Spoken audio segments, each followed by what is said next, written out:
이는 이방인들이 복음으로 말미암아 그리스도 예수 안에서 함께 상속자가 되고 함께 지체가 되고 함께 약속에 참여하는 자가 됨이라.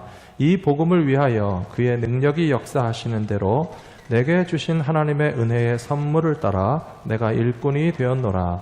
모든 성도 중에 지극히 작은 자보다 더 작은 나에게 이 은혜를 주신 것은 측량할 수 없는 그리스도의 풍성함을 이방인에게 전하게 하시고 영원부터 만물을 창조하신 하나님 속에 감추어졌던 비밀의 경륜이 어떠함을 드러내게 하려 하심이라. 이는 이제 교회로 말미암아 하늘에 있는 통치자들과 권세들에게 하나님의 각종 지혜를 알게 하려 하심이니 곧 영원부터 우리 주 그리스도 예수 안에서 예정하신 뜻대로 하신 것이라. 아멘. 할렐루야. 좋으신 하나님을 찬양합니다. 교회 오시느라고 얼마나 고생이 많으셨습니까? 옆에 계시는 분들에게 무사히 교회에 도착하신 것을 좀 축하해 주시기 바랍니다. 교회 오시느라고 수고하셨습니다. 고생하셨습니다. 네, 2층에 계신 분들도 트래픽을 뚫고 이 길로 저 길로 헤매면서 교회 오시느라고 고생하셨습니다.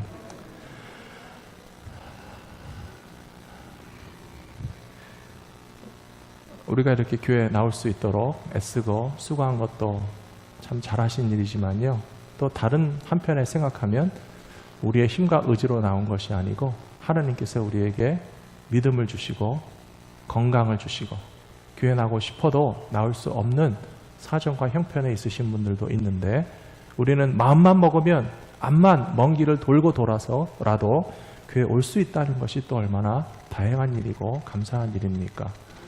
저뿐 아니라 많은 분들이 오늘 아침 좀 당황하셨던 것 같아요. 미리 길이 막히는 걸 다 알고 아예 코리아타운 안에 살면서도 프리웨이를 돌아서 10번으로 110번으로 이제 8가에서 내려서 9가로 해서 오면 되겠다 딱 생각을 하고 갔는데 거기도 막아놓은 거예요. 그러니까 이제 당황을 해서 어디로 가야 될지 몰라가지고 3가로 갔다가 4가로 갔다가 6가로 갔다가 저기 아드모아까지 뺑뺑 돌아가지고 왔거든요. 근데 생각해 보니까요, 우리가 주님 앞에 달려나가는 길이 이렇게 때로는 낯설고 불편하고 우리 가고 싶은 대로 갈 수 없게 하는 이 정도의 장애물은 아무것도 아닙니다. 하나님의 아들이신 예수 그리스도께서 우리에게 찾아오신 과정이 얼마나 험했는지를 한번 생각해 보세요. 하나님의 아들이신 예수님이 인간 세상에 오시는 길은 훨씬 더 길고도 멀고도 험한 길이었습니다. 베들레헴 마구간에 태어나셨습니다. 애굽에 피난을 가셨습니다. 나사렛에서 30년 동안 목수의 아들로 지내시면서 십자가의 구원의 역사를 이루실 것을 준비하셨고, 3년의 공생의 기간도 예수님에게는 얼마나 힘든 일들이 많이 있으셨습니까? 십자가로 가는 길은 얼마나 고통스러웠습니까? 무거운 십자가를 지시고 채찍에 맞으시고 가시 면류관을 쓰시고 손과 발에 못을 박히시면서 우리를 향하여 오시는 예수님의 길이 비교할 수 없이 멀고도 험한 길이었지, 우리가 주님 앞에 가는 길은 뭐 그렇게 고생스러운 길이라고 사실 비교할 것조차 되지 않는 것이 사실입니다. 그런데 더 주님께서 우리에게 오시는 길이 멀고 험한 이유가 있습니다. 그것은 십자가를 이루신 일뿐만 아니라 우리들 한 사람 한 사람의 마음속에 찾아오셔서 우리 마음문을 두드리시고 우리 안에 들어오기 원하시는데도 불구하고 우리들이 예수님을 영접하고 주님으로 믿고 삼기까지는 또 얼마나 많은 시간들을 지체하게 만들었습니까? 우리가 길을 갈 때 길을 막아놓는 것이 답답하게 여겨지는 것만큼이나 주님께서 우리에게 찾아오셨을 때 우리가 예수님의 길을 막고 예수님을 거부하고 예수님을 주님으로 영접하지 않은 채 주님을 멀리했던 세월들이 다 있으셨을 거예요. 어떤 분들은 어렸을 때 부모님에게 따라서 그저 순순히 예수 믿으신 분도 있겠지만, 만일에 20대 청년의 때 예수님을 만난 분들이라면 주님이 여러분들을 만나기 위해서 20년 동안 기다리신 것입니다. 어떤 분들은 중년의 때에야 마음문을 열고 예수님을 만나셨다면 그 중년의 때까지 주님께서 끊임없이 우리를 향하여 다가오시는 길을 두드리며 찾아오셨는데 우리가 주님을 거절하고 못 오시게 하면서 보냈던 세월만큼이나 예수님은 우리를 만나시고 다가오시고 우리와 함께 하시기를 오래오래 기다려 주셨다라고 하는 사실을 생각한다면 오늘 우리가 주님 앞에 나와서 예배 드릴 수 있다는 것이 얼마나 귀한 일이며 무엇보다도 참 내가 마음문을 열고 믿음으로 주님을 내 마음 가운데 환영하여 모셔드리기를 참 잘했구나 하는 생각을 하시면서 주님 앞에 감사로 예배하실 수 있는 모든 성도님들이 되시기를 부탁드립니다. 저는 오늘 복음의 진리를 함께 나누고 설명하기 위해서 기도하면서 준비했습니다. 설교 제목이 깊고 넓은 복음의 진리인데요.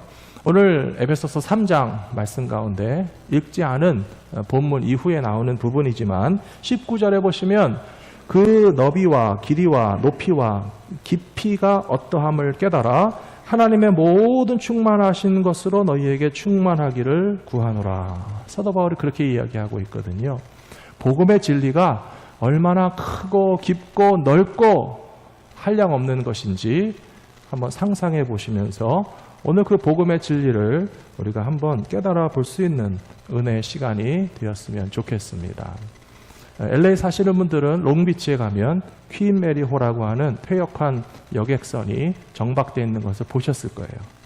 보셨죠? 퀸 메리호가 얼마나 큰가요? 이만큼 크죠? 크기는 큰 것 같은데 엄청 큰데 얼마나 큰지 어떻게 잘 표현할지를 모르겠다 하는 생각이 드실 거예요. 근데 그 퀸 메리호도 항공모함과 비교하면 뭐가 더 클까요? 비교해 보셨어요? 짐작으로 그렇다는 거죠. 웬만한 항공모함이 더 크기는 클 거고요. 이 세상에는 항공모함보다 더 큰 배도 있습니다. 기름을 싣고 가는 유조선도 있고 수만 개의 컨테이너를 실을 수 있는 컨테이너선도 있는데 항공모함보다도 더 큰 배가 있다고 합니다. 근데 그 큰 배를 보신 분들에게 그 배가 좀 얼마나 큽니까? 라고 좀 설명을 해달라고 그러면 어떻게 설명해야 될지 몰라가지고 그냥 굉장히 크다, 무지하게 크다, 엄청나게 크다, 이렇게 큰 배를 본 적이 없다라고 할 뿐이지 정확하게 딱 집어서 그 배가 얼마나 큰지를 설명하기는 쉽지가 않을 것입니다. 복음이 얼마나 크고 넓은지, 하나님의 구원의 은혜가 얼마나 한량 없으신지를 설명하는 것도 어떤 배의 크기를 설명하는 것만큼이나 막연하고 쉽지 않다는 생각을 했지만요. 제가 말씀을 준비하면서 깨달은 것은 그거와 차원이 다르다는 거예요. 우리를 구원하시는 하나님의 은혜의 크기는 배가 크고 더 큰 배가 있고 엄청난 배가 있는 그 크기와 비교할 수 없이 하나님의 은혜가 바다처럼 크고 넓다는 사실을 기억하셨으면 좋겠습니다.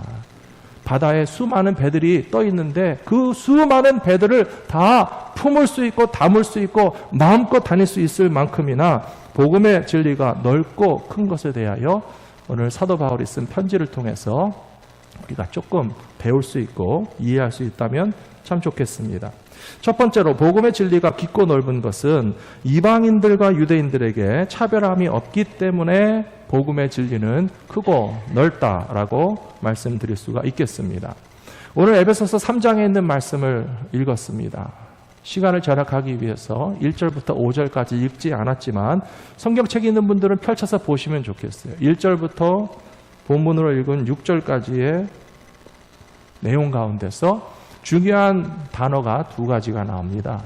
중요하다는 뜻은 그 본문 가운데 몇 차례 반복되고 있다는 뜻입니다. 같은 말을 여러 번 하고 있다는 것입니다. 하나는 이방인이고 하나는 비밀이라는 단어입니다.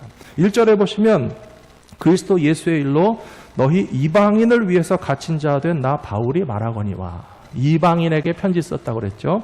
2절에서는 너희를 위하여 내게 주신 하나님의 은혜의 경륜을 너희가 들었을 터이라. 이 너희라고 하는 대명사를 썼지만 결국은 이방인들을 향하신 하나님의 비밀과 경륜이 있다는 뜻이 되겠죠. 그 다음에 6절에 보시면 이방인들이 복음으로 말미암아 그리스도 안에서, 이방인에 관한 표현이 3번 정도 나오는 것을 볼 수가 있습니다. 또 1절부터 6절 사이에 반복된 중요한 단어는 무엇인가 하면 비밀에 관한 말씀입니다. 3절에서 계시로 내게 비밀을 알게 하신 것 같이, 4절에 보시면 내가 그리스도의 비밀을 깨달은 것을, 비밀에 대해서 말하고 있고요. 5절에서는 다른 세대에서는 사람의 아들들에게 알리지 아니하신 내용이 있다. 그것이 바로 비밀이라는 뜻이 아니겠습니까? 사도 바울은 복음에 대해서 설명하면서 이방인들을 향하신 하나님의 구원의 계획이 비밀처럼 혹은 말해줘도 이해되지 않는 미스테리처럼, 오늘 찬양대도 영어로 찬양을 하셨어요. 성경책도 영어로 있으신 분들은 여기 비밀이라는 단어는 꼬박꼬박 미스테리라고 하는 단어로 번역되어 있는 것을 보실 수가 있습니다. 그것은 시크릿과 같이 숨겨서 모르게 하겠다는 것이 아니고 하나님의 구원의 계획을 알려주심에도 불구하고 잘 이해가 되지 않기 때문에 미스테리로 여겨지는 것이 바로 복음의 진리다라고 설명하고 있는 것입니다. 그러면 도대체 무엇이 숨겨졌었고 무엇이 미스테리인데 이제서야 사도 바울이 깨닫게 된 복음의 진리는 무엇을 말하는 것이겠습니까? 여기 6절에 보시면요, 이방인들이 복음으로 말미암아 그리스도와 함께 상속자가 되고 함께 지체가 되고 함께 약속에 참여하는 자가 되었다는 사실이 정말 놀라운 사실이라는 것입니다. 이 말씀의 뜻이 좀 이해가 되시나요? 이해가 되세요? 저는 안 되던데요. 우리는 너무 당연하게 생각하고 있기 때문에 이해하고 말 것도 없이 당연하지. 이방인들도 상속자가 되고 이방인들도 지체가 되고 이방인들도 약속에 참여하는 것이 당연하지 않습니까? 라고 이스라엘 사람들에게 가서 묻는다면 그 사람들은 절대 이해 안 된다고 그럴 거예요. 어디 감히 이방인들이 상속자가 되고 지체가 되고 약속에 참여하는 자가 될 수 있냐? 당신 유대인이요? 아브라함의 혈통이요? 율법을 지켰어? 할례를 받았어? 라고 따져가면서 복음이 아닌 구약에 속한 유대인의 신앙에서는 도저히 허용될 수 없는 사실을 사도 바울이 깨닫고서 이것이 비밀이었구나. 이것이 복음이었구나. 이방인들조차 차별하지 않으시는 하나님의 구원이 왜 우리 이스라엘 사람들에게만 제한되어 있다라고 하는 좁은 생각 속에 우리는 사로잡혀 있었을까 하는 것을 깨닫고서 오늘 에베소 교인들에게 쓰는 놀라운 비밀, 복음의 깊고 넓은 진리라고 하는 것은 이스라엘 사람들만 상속자가 되고 지체가 되고 약속에 참여하는 자가 되는 것이 아니요, 모든 나라, 모든 민족의 사람들이 다 하나님의 구원에 초대를 받았다라고 하는 사실이 놀라운 복음의 진리라고 설명하고 있는 사실을 우리가 다시 한번 생각하셨으면 좋겠습니다. 사랑하는 성도 여러분, 우리가 평생을 살면서 진리라고 믿던 것이 뒤집어지기 시작하면요, 혼란이 오기 시작합니다. 우리는 지금 과학이 발달한 시대에 살고 있기 때문에 지구가 둥글다라고 알고 있고 믿고 있어요. 여러분들 지구가 둥글다고 믿으십니까? 아멘 하니까 좀 이상하긴 하지만요. 뭐 믿으니까 아멘이라고 하셨고 제 말에 동의하시는 걸 거예요. 그런데요, 15세기, 14세기만 해도 지구는 다 평평하다고 확실하게 믿었습니다. 그리고 지구는 평평할 뿐만 아니라 가만히 있고 전체 우주가 달이 움직이고 해가 움직인다고 생각했지, 지구가 둥글다는 것은 꿈에도 꾸지 않았고 지구도 움직이고 있다라고 하는 것은 상상조차 못하고 있었던 시절이 1400년대, 1500년대까지의 인간의 지식이었고 그때 당시에 믿는 진리였다는 것이에요. 근데 폴란드 사람 코페르니쿠스라고 하는 사람이 과학을 연구하다 보니까 안 그런 것 같은 거예요. 지구가 왜 평평하다고 믿어야만 하는가? 왜 해와 달이 움직인다라고만 생각해야 되는가라고 하면서 그가 과학을 연구하고 완전히 사고방식이 뒤집어졌습니다. 그래서 흔히 요즘에도 쓰는 말이 코페르니쿠스적인 전환이 필요하다라고 하는 말을 들어보셨잖아요. 복음의 진리는 그와 같이 매우 혁명적이고 역설적인 진리를 구약 시대에 살던 사람들이, 유대교를 믿던 사람들이 혈통적인 유대인으로서 당연히 아브라함의 육신의 자손들만 거룩한 백성이고 그 외에 모든 이방인들은 부정하고 구원받을 수 없고 하나님의 축복 가운데 들어갈 수 있는 자격이 절대 없다라고 믿던 사람들이 그 생각을 뒤집어 버린 거예요. 그러니까 이것이 놀라운 비밀이 아니겠습니까? 이것이 놀라운 복음의 깊이와 넓이의 진리가 아니겠습니까? 베드로만 하여도 예수님의 제자로서 주님의 말씀을 듣고 순종하면서도 이 코페르니쿠스적인 패러다임 시프트 하는 게 너무 힘들었어요. 왜냐하면 조상 대대로 유대인의 사고방식이 딱 머릿속에 자리 잡고 있었고 그것이 고정관념이 되고 선입견이 되다 보니까 몸에 배인 차별의식을 떨쳐낼 수가 없었습니다. 이방인들하고 상종하지 않았어요. 이방인들과 같은 집에 들어가는 것을 부정하게 여겼어요. 이방인들과 함께 밥상에 앉아서 밥을 먹는 것조차 자기 스스로 허용하지 못했고 만일에 이방인들과 교제를 한다든지 결혼을 해서 같은 사돈지간을 맺는 것조차 꿈도 꿀 수 없는 그런 철저한 유대 중심주의적인 영적 교만을 가지고 모든 외국인들을 다 차별하고 멸시하고 그들은 부정한 존재라고 판단하는 것이 옳다라고 생각했던 베드로가 사도 바울이 그것을 뒤집어 엎기 위해서 얼마나 씨름을 했겠습니까? 오죽하면 하나님께서 베드로에게 환상을 보여주시고 하늘에서 보자기에 쌓인 부정한 짐승을 보여주시면서 잡아먹어라, 잡아먹어라, 잡아먹어라 하셨잖아요. 구약의 율법을 가지고는 도저히 먹을 수 없는 부정한 짐승들을 이제는 먹어야 한다라고 하는 성령의 메시지를 통해서 이방인들도 예수 믿으면 구원받고 이방인들도 하나님의 자녀가 되어서 오늘 여기 본문 말씀처럼 상속자가 될 수 있고 또 뭐가 될 수 있다고요? 보여주십시오.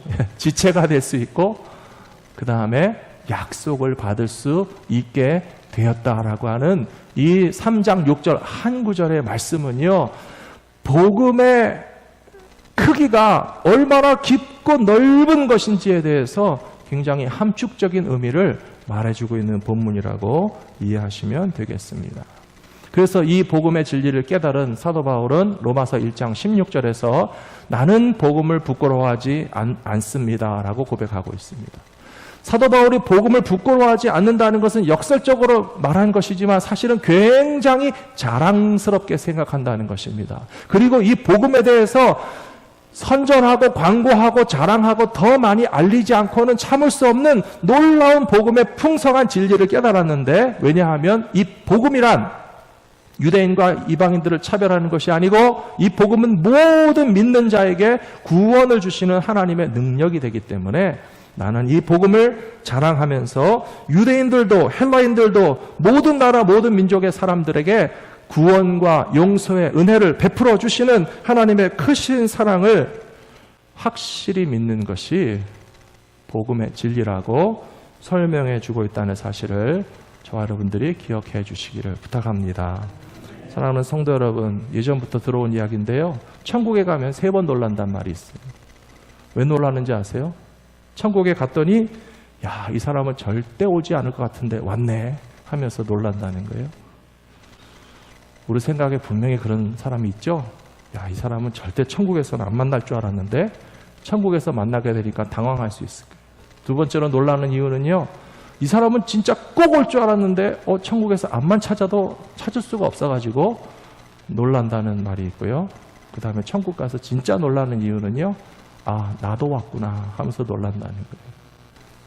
사랑하는 성도 여러분, 부탁드립니다. 이 자리에 계시는 모든 분들이 한 분도 빠짐없이 천국에 가서 놀라시게 되기를 부탁합니다. 천국 가서 못 만나서 놀래키는 분이 한 분도 없으시기를 부탁합니다.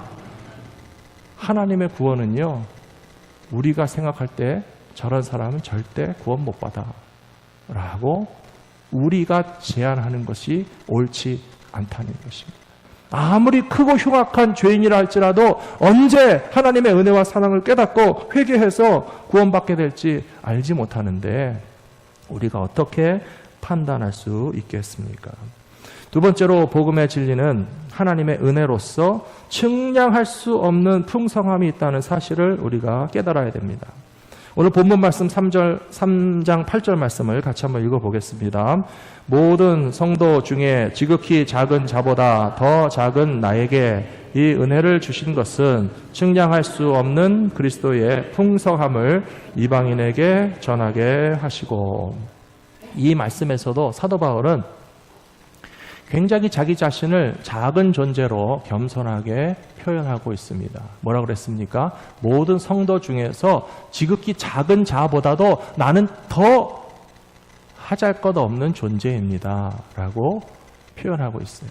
근데 그거에 비해서 은혜를 주신 그리스도의 풍성함은 얼마나 측량할 수 없이 큰 것인지 알 수 없을 정도입니다 라고 굉장히 대조하고 비교하면서 복음의 크기를 설명하고 있지 않습니까? 찬송가 가사에 보시면요, 하늘을 두루마리 삼고 바다를 먹물 삼아도 그 크신 하나님의 사랑 다 기록할 수 없겠네, 그런 말이 있습니다. 기억나시죠? 예, 하늘을 쫙 펼쳐놓고 바닷물을 먹물로 드릴 테니까 거기에 하나님의 사랑이 얼마나 큰지 한번 다 써보실래요? 다 못 쓸 정도로 하나님의 사랑과 은혜의 풍성함은 말할 수 없이 크다라고 하는 사실입니다. 그런데 하나님의 사랑이 그렇게 크고 놀랍다라고 하는 사실을 깨닫게 되는 출발점은 어디인가 하면 바로 나 자신이라는 거예요. 나 같은 죄인도 용서하시고, 나 같은 존재도 하나님께서 사랑해 주시고, 도대체 내가 무엇이건데 천지와 만물을 창조하시고 다스리시는 하나님께서 나를 사랑해 주시는가 생각하면 정말 하나님의 사랑에서는 누구도 제외시키는 사람이 없고 거절하는 사람이 없고 빼놓고 잊어버리시는 사람이 없이 모든 성도 가운데 지극히 작은 자 중에 넓은 바다에 물 한 방울 같이 미미한 존재인 나까지도 사랑하시는 하나님의 은혜를 생각하면 하나님의 은혜는 정말 큰 것이다 라고 하는 것을 깨닫게 될 줄로 믿습니다. 디모데전서 1장에 보시면 사도 바울이 자기 자신에 대해서 표현하기를 나는 비방자였고 박해자였고 폭행자였습니다 얘기하고 있습니다. 또 디모데전서 1장 15절 끝에서 나는 죄인 중에 괴수입니다 라고 말하고 있어요. 사랑하는 성도 여러분, 이것이 사도 바울의 겸손이라고 생각하십니까? 저는 겸손이라고 생각하지 않고요, 솔직함이라고 생각합니다. 제가 죄가 많지요. 겸손이 아니고요, 그것은 솔직한 고백이 돼요. 나 같은 존재가 어떻게 하나님의 구원을 받을 자격이 있겠으며, 하나님께서 주시는 은혜를 받을 자격이 있으며 천국에 들어갈 자격이 있겠습니까? 라고 하는 사실을 내 자신에게서부터 깨닫게 되면 하나님의 복음의 진리가 얼마나 큰 것인지를 비로소 이해하시게 될 것이라고 저는 믿습니다. 한국교회가 가장 크게 부흥했을 때는 1907년이라고 합니다. 대부흥이라고 하는데, 한국교회 역사상 엄청난 부흥의 역사가 일어나던 시기에 기독교 신앙의 뚜렷한 특징은 무엇인가 하면 회개운동으로부터 시작됐다는 사실입니다. 내가 얼마나 큰 죄인인가를 너나 할 것 없이 다 깨닫고 교회 나가서 예수를 믿고 복음에 대해서 듣고 십자가에 대한 진리를 깨닫게 될 때에 하나님의 크신 은혜가 정말 큰 은혜라고 깨닫게 되어지는 것은 내가 얼마나 할 수 없는 죄인인가라고 하는 것을 인정하고 고백하고 그것을 주님의 십자가 앞에서 통해 자복하게 될 때에 진짜 복음의 진리가 빛을 발하게 되었다라고 기독교 역사는 분명히 말해주고 있습니다. 교회마다 성도들이 모이면 뭐 했는지 아십니까? 너나 할 것 없이 회개했어요. 교회 나와서요, 나 잘났다고 하는 사람 아무도 없었어요. 나는 정말 할 수 없는 죄인입니다. 부끄러운 죄인입니다. 나는 남에게 많은 나쁜 일을 했습니다. 도적질도 했습니다. 남의 집 닭 잡아먹은 것도 다 회개했고요. 또 사기친 것도 회개했고요. 본부인 몰래 첩을 쌓아놓고 있었던 것도 다 자백했고요. 나는 알코올 중독에 빠져 있다는 것도 교회에서 공공연히 회개했고요. 나는 도박 때문에 정말 처자식도 팔아먹을 만큼 정신 못 차리고 사는 존재가 내 자신이었다고 등등등 교회 나와서 예수를 믿는 사람들이 복음의 진리 앞에서 나 자신을 비추어 볼 때에 회개하지 않고는 견딜 수 없는 그런 회개 운동으로부터 교회의 대부흥이 시작됐는데, 교회 나가면 너나 할 것 없이 죄인들이 자기 죄를 자백한다는 이야기를 듣고 경찰서의 형사가 교회 나가기 시작했습니다. 왜 나갔겠습니까? 건수를 올리려고 하는 거예요. 우리가 잡아가지 못한 죄인 가운데서 오늘 교회 와서 자백하는 사람이 누가 있는가 잘 보고 있다가 저 사람이 경찰서에서 잡아갈 만한 죄를 졌다고 하면 내가 쫓아가서 딱 잡아가지고 건수를 올려야지 하는 생각으로 교회 나가서 말씀을 듣다가 이 사람도 회개했어요. 앞에 나가서 회개했습니다. 성도 여러분, 제가 죄인입니다. 저는 어느 경찰서 아무개 형사인데 제가 교회 오기 시작한 것은 예수님을 믿으러 온 것이 아니고 여러분들 중에서 죄를 자백한 사람을 잡아가려고 교회에 왔던 내가 죄인입니다. 라고 회개하기 시작하니까 복음의 능력이 나타나더라는 거예요. 사랑하는 성도 여러분, 이 시대에 예수 오래 믿으신 분들, 교회 열심히 다니시는 분들, 교회 직분 받고 수십 년 동안 신앙생활 하신 분들, 마치 우리는 착각하기를 나는 몇십 년 동안 예수 믿었으니까 더 이상 회개할 것이 없이 거룩한 존재인 것처럼, 마치 아브라함의 자손이니까 당연히 거룩한 백성이요, 택한 백성이요, 유대인이요, 나는 회개할 것도 없이 깨끗한 존재처럼 우리가 착각하고 있다면 복음의 진리 앞에서 우리가 먼저 깨지고 회개해야 될 줄로 믿습니다. 우리들이 회개하지 않고는 하나님의 용서하시는 은혜의 그 깊고 넓은 복음의 진리를 다 이해할 수 없기 때문에 하나님 앞에서 우리들 자신이 얼마나 흉악하고 부끄러운 죄인인가 깨닫게 되면 주님의 넓으신 품에 은혜의 바다에 넉넉히 들어갈 수 있는 사랑을 체험하게 될 줄로 믿습니다. LA에도 강이 있습니다. 비가 오면 메말랐던 강바닥에 물이 흐르기 시작합니다. LA의 강물은 별로 아름답지 않습니다. 거기에 한번 비가 세차게 내리면 흐르지도 않던 물에 온갖 먼지와 쓰레기와 온갖 부스러기들이 다 휩쓸려서 그 강물을 휩쓸고 내려가서 다 또 바닷가에 흘러 들어가잖아요. 그런데 이 바닷가에서 강물에서 쏟아져 나오는 그 더러운 먼지와 쓰레기와 오물들을 거절하나요? 하나도 거절하지 않아요. 그 바다가 다 받아줍니다. 그리고 바다의 그 짠물과 철썩철썩 파도치는 것을 통해서 강물을 통해서 흘러내려온 오물들을 다 정화시키고 새 생명이 돌게 하고 다시 깨끗한 물이 될 수 있도록 받아주신 것처럼 하나님 아버지의 마음은 더욱더 넓고 크신 은혜의 바다가 되신다는 사실을 확실히 믿고서 복음의 깊고 넓음을 이해하실 수 있는 우리 성도님들이 되셨으면 좋겠습니다. 에스겔 47장에 보시면 하나님께서는 이스라엘 백성들에게 복음의 진리를 설명해 주시기 위해서 한 가지 비유와 환상을 보여주셨어요. 에스겔이라고 하는 사람이 환상을 통해서 보니까 예루살렘 언덕에 성전이 있는데 이 성전의 동쪽 문지방에서부터 물이 흘러나온다고 그랬어요.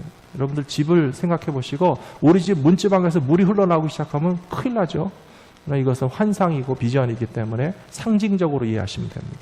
오른쪽 문지방에서 물이 흘러나오기 시작해서 한번 굽이쳐서 남쪽으로 흘러가는데요. 이 남쪽으로 흘러가는 물이 점점 양이 많아져서 천척을 측량하니까 450m 발목을 적셨고 또 천척 450m를 가니까 무릎까지 차올랐고 또 450m 천척을 가니까 허리에 찼고 그 다음에 다시 더 천척을 측량하니까 이제 물이 사람 키를 넘겨서 측량하지 못할 강이 되어서 헤엄칠 만한 물이요 사람이 능히 건너지 못할 엄청난 수량의 물이 성전에서부터 쫙 흘러서 사방으로 퍼지고 바다에까지 이르는 환상을 에스겔이 봤다라고 기록되어 있어요. 무엇을 의미하겠습니까? 이것이 바로 하나님의 은혜의 강물이고 복음의 풍성함입니다. 찬송가 가사에 보시면 예수의 사랑이 어떻다고요? 예수의 사랑, 예수의 사랑, 바다 물결같이 내게 임하니 영광의 물결에 온전히 쌓여서 내 영혼의 기쁨 한량 없도다. 3절에 보시면 은혜의 소낙비 지금 흡족히 내려 구원의 큰 강물 흘러 차고 넘쳐서 내 추한 모든 죄 씻어리니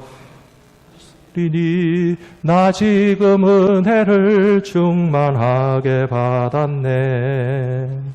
사랑하는 성도 여러분, LA 지역에 비가 내리면요, 더러운 것이 씻겨내려가요. 쓰레기가, 먼지가, 오물이, 온갖 잡동사니들이 그 강물을 통해서 휩쓸려 내려가고 그것이 바다에까지 들어가는데, 주님의 은혜가 큰 구원의 강물을 이루고 내 추한 모든 죄를 씻어버리고 사랑의 바다의 물결로서 우리에게 구원을 베풀어 주신다라고 하는 사실을 깨닫게 되어지도록 내 자신이 주님의 정결케 하심이 꼭 필요한 죄인이라고 하는 사실을 겸손함이 아니고 솔직함으로써 인정하실 수 있는 저 여러분들이 되시기를 부탁합니다. 세 번째로, 교회는 복음의 비밀과 하나님의 은혜를 세상에 알리는 통로가 되어야 합니다. 에베소서 3장 10절에 보시면 같이 읽겠습니다. 이는 이제 교회로 말미암아 하늘에 있는 통치자들과 권세들에게 하나님의 각종 지혜를 알게 하려 하심이니. 교회가 세상에게 가르칠 수 있는 메시지가 뭐가 있겠습니까? 교회는요, 세상에 가르칠 수 있는 지혜가 과학이 아닙니다. 정치가 아닙니다. 경제도 아닙니다. 문화도 아닙니다. 교회가 세상에게 알려줄 수 있는 하나님의 비밀과 지혜가 있다면 그것은 바로 죄인들에게 용서와 구원을 베풀어 주신다라고 하는 하나님의 크신 사랑에 대해서 선포하고 가르쳐야 될 사명을 교회에게 주셨음을 기억하면서 우리는 바로 이 복음을 증거하는 사명을 받은 자라고 하는 사실을 언제나 기억해 주셨으면 좋겠습니다. 혹시 집에서 요리를 하다가 냄비를 태워보신 적 있으십니까? 예, 냄비가 다 타는 건 아니고 냄비 바닥이 타죠. 근데 그 냄비 바닥이 타면 그것을 긁어내는 게 얼마나 힘든지 모르겠어요. 제 아내가 가끔 태웁니다. 지금 여기 없죠. 맨날 태우는 게 아니라 가끔 태웁니다. 그러면 여자 힘으로 이게 힘드니까 저에게 부탁을 해요. 물에 불려놓고 시간 날 때 좀 긁어달라고. 그러면 제가 쇠수세미를 이 탄 냄비를 긁어보는데요, 잘 안 벗겨져요. 힘도 쓰고 어떤 때는 막 쇠수세미 위에다가 숟가락도 얹어서 팍팍 문질러 보고 하는데 정말 쉽게 이 음식이 탄 냄비를 벗겨내는 게 쉽지가 않습니다. 근데 아주 간단한 방법이 있어요. 뭐가 묻어있는 그 쇠 냄비를요, 펄펄 끓는 용광로에 던져버리면 간단합니다.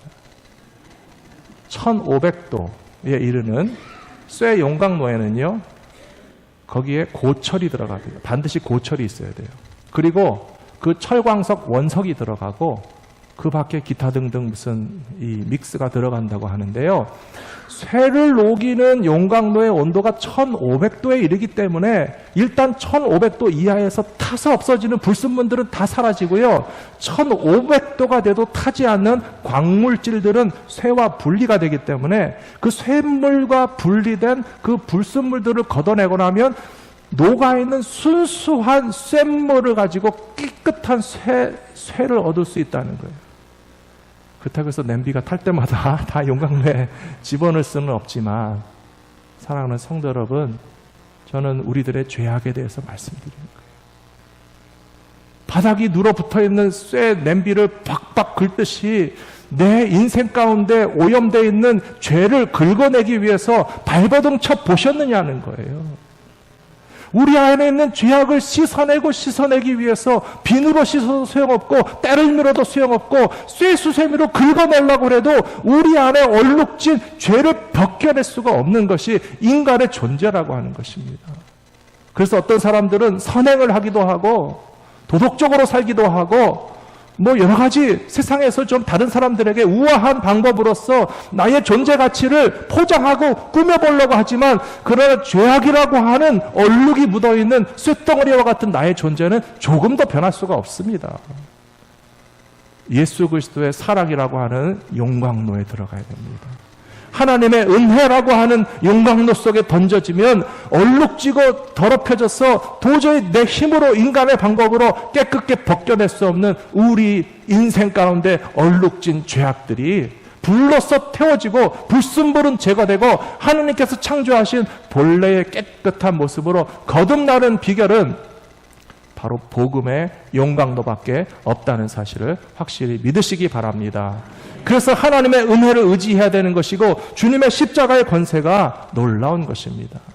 저와 여러분의 존재를 의롭다, 죄 없다, 천국 가기에 합당하다라고 선포하실 권세와 능력은 용광로의 불길보다도 더 뜨거운 사랑으로 우리를 새롭게 변화시켜 주시는 하나님 아버지께 있다는 사실을 확실히 믿으시기 바랍니다. 교회는 바로 이 사실을 선포해야 할 사명이 있습니다.